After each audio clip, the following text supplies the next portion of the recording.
Hey sophomores, how are you doing? So, as I mentioned to you, I was going to record myself and make sure that you all had the opportunity to hear from me and so that I could explain things to you. The first thing I want to do is just thank you so much for joining us. I know that it is very difficult to get a hold of things and that you're all very confused. I do want to make one note. So, we're on final schedule. So, if you're reading this, hopefully this is Friday for you and you are now on in our ninth hour. With that said, these assignments were created so that we can keep our skills going. And again, I am going to be placing these in the gradebook so that again we can kind of help you guys progress. I want to make sure that you're all successful even during this time. And as well, I am going to be recording myself if we continue learning like this so that you guys could have the opportunity to hear from me and so that I could explain things as well. On top of that, I will be hosting a Google Meets Hangout. There's a link at the end of this page. It is at the last hour of our meeting time. So we do meet for 90 minutes. I believe the last hour I start the Google Meet and I'm there so that you guys can check in with me and you guys can talk to me and we can catch up and I can explain things if needed, but I will be there to help you. The other thing, so this video that I'm posting right now is meant to be a summary and an explanation of our short story, The Mask of the Red Death. So let me give you a little bit of an explanation as to who Edgar Allan Poe was. I'll go into a brief summary of the of the short story, and then I'll kind of tell you a little bit about why it was written. So we're going to be looking at this short story and we're analyzing it for its narrative structures because you guys are going to be creating narratives for me about yourselves at the end of this unit. And I wanted to go ahead and kind of give you a head start so that we could kind of take this in, we could start to soak it in so that when we do go back, we can go ahead and just pick up and maybe we'll need to catch up a little bit, but for the most part, it's for us to just get started. So, to give you a brief summary of The Mask of the Red Death, this story takes place in an unnamed town, and it is essentially it's this kingdom that this guy Prince Prospero owns, and he's in the middle of a pandemic, believe it or not, much like us. However, his pandemic is a little bit more frightening because he is currently in the midst of the Red Death. So the Red Death is described as this disease that overtakes someone and it kills you instantly and you just start to decay. So it'd be like if I touched my computer and then all of a sudden you just saw my face just start to decay. Um, However, he has taken a bunch of royalty and a bunch of nobles and he quarantines them in his castle. And he has guards outside so that no one can come near, so that they're essentially protected from the Red Death. And during this time, they're supposed to be living in prosperity. Get it? Prospero? Prosperity? Huh? Huh? Huh? Okay. So he's protecting his people from this Red Death, and then all of a sudden, Poe goes into a description of the castle, and he describes the 7 rooms. And there is a significance to the number 7. For those that you don't know, in biblical literature, the number 7 is meant to be completion, meaning an end to something. And Prospero is just enjoying his time, so he decides to throw a masquerade party. The Mask. He hangs out with a bunch of people. They all get dressed up. They wear costumes. So it'd be like Mr. Gonzalez, showing up to this Google Meets on and putting on his Darth Vader helmet, because he's super awesome like that.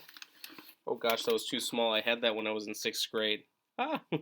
Anywho, they're all dressed up, and he notices that someone comes in and they're wearing a skull-like mask with red blotches on their face, and this is meant to mimic the victims of the Red Death. So everyone looks at him and they're like, "Oh, that's in such poor taste. This is serious. How dare you?" And everybody's looking at that, and Prospero kind of notices, but no one goes near that person because they're all like disgusted by it. And Prospero, when he notices that no one's doing it, he gets angry and he all of a sudden chases after this person. Like he goes at them, full darts them, tackles them, and then When he catches up to them, he realizes that there's no one in the mask or the costume. It just was there. And Prospero starts to die and he retches in pain and then he bleeds out and passes. And people realize that no one was in that costume, and it turns out it was just the Red Death. And the story ends there with the Red Death having infiltrated into the actual castle, which frightens us because these people were meant to be protected. And all of the prosperity that our prince had is suddenly lost. With that said, as I mentioned to you earlier, Edgar Allan Poe was this guy who just loved to write horror. He is a person who dedicated much of his writing, and it was all meant to be scary. Um, and this is one of those stories where you realize how frightening it is because, one, there was no one in that costume. At least there doesn't appear to be. And it was just a manifestation of this Red Death, which people thought was a disease, but it turns out it's something much more malicious. On the other hand, you also have the idea that you cannot fight these things with scary creatures, with people. They all have some sort of way to defeat them. And in this case, and again, think of the context. Um, this was at a time when medicine was not as advanced, quarantine procedures were not as advanced. So we have this moment where the reader is afraid because this could be something that's happening to them. And you cannot fight these things, as I mentioned earlier. They're there, and that's it. It was supposed to be scary, and it was meant to frighten the reader. With that said, I do want to tell you again. I just want to remind you that again we are analyzing the story for the narrative structure, so we are going to be looking at it. And I do want to start off with you identifying and explaining how those things are working in the text. But after that, you are going to move to the next part of the assignment. So after this video, when you review our PowerPoint, I will have a brief explanation of our PowerPoint and the assignment. And then, like I said, make sure you're at a Google Hangout meet. It will be the last 45 minutes, hour to 45 minutes of our time. And this is just meant for me to catch up with you guys educationally, and also for me to answer any questions that you might have.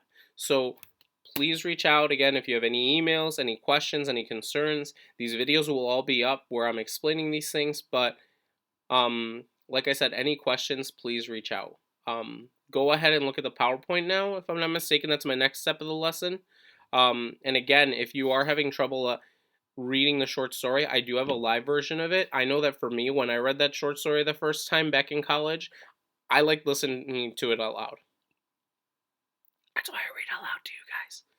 Anywho, don't tell anyone I said that. I will see you soon, and again, feel free to email me. Have a great day, guys.